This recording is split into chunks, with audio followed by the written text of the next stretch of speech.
ভারতে হিন্দু সম্প্রদায়ের সবচেয়ে বড় ধর্মীয় উৎসব কুম্ভ মেলা শুরু হয়েছে। আয়োজকরা আশা করছেন এই বৃহত্তম হিন্দু ধর্মীয় উৎসবে সারা বিশ্বের প্রায় 40 কোটি পুণ্যার্থী অংশ নেবেন। কুম্ভ মেলার উদ্বোধনের সঙ্গে সঙ্গে হিন্দু তীর্থযাত্রীরা ভারতের উত্তরপ্রদেশের প্রয়াগরাজের ত্রিবেণী সঙ্গমে পবিত্র জলে পুণ্য স্নান শুরু করে। ইতোমধ্যে এই মিলনস্থলে হাজির হয়েছেন লাখ লাখ মানুষ।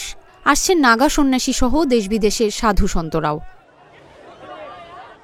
ভারতীয় বিভিন্ন সংবাদ মাধ্যম বলছে, সহস্রাব্দ প্রাচীন এই কুম্ভ মেলা ধর্মীয়, ধার্মিকতা ও ধর্মীয় স্নানের মাধ্যমে গঙ্গা, যমুনা ও সরস্বতী নদীর মোহনায় অনুষ্ঠিত হয়, যেখানে পুণ্য লাভের আশায় হাজার হাজার মানুষ একসঙ্গে স্নান করে। হিন্দু ধর্মাবলম্বীরা মনে করেন, গঙ্গা, যমুনা ও সরস্বতীর পবিত্র জলে স্নান করে মানুষ পাপ থেকে মুক্ত হয়। তীর্থযাত্রীরা সূর্যোদয়ের আগে পবিত্র ঠান্ডা পানিতে স্নান শুরু করেন।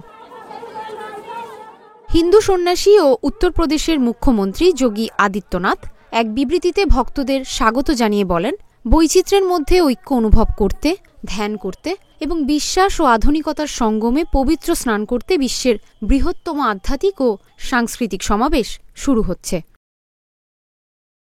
আয়োজকরা বলেছেন, কুম্ভমেলার প্রস্তুতির ব্যাপারটা একটি অস্থায়ী দেশের মতো, যার মোট জনসংখ্যা আমেরিকা ও কানাডার সম্মিলিত জনসংখ্যার সমান হবে বলে আশা করা হচ্ছে।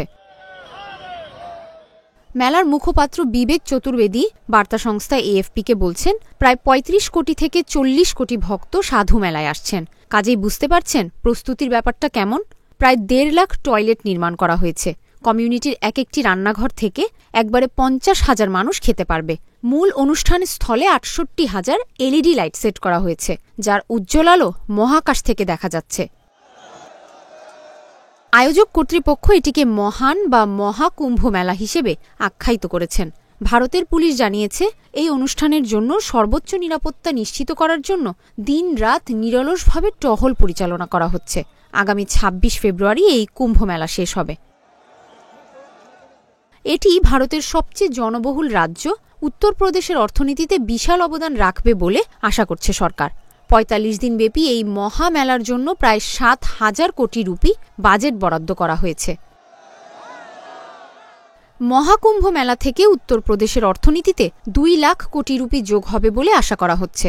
অনুমান অনুযায়ী যদি 40 কোটি দর্শনার্থী গড়ে 5,000 রুপি করেও ব্যয় করেন, তাহলে আয় এই পরিমাণে পৌঁছাতে পারে।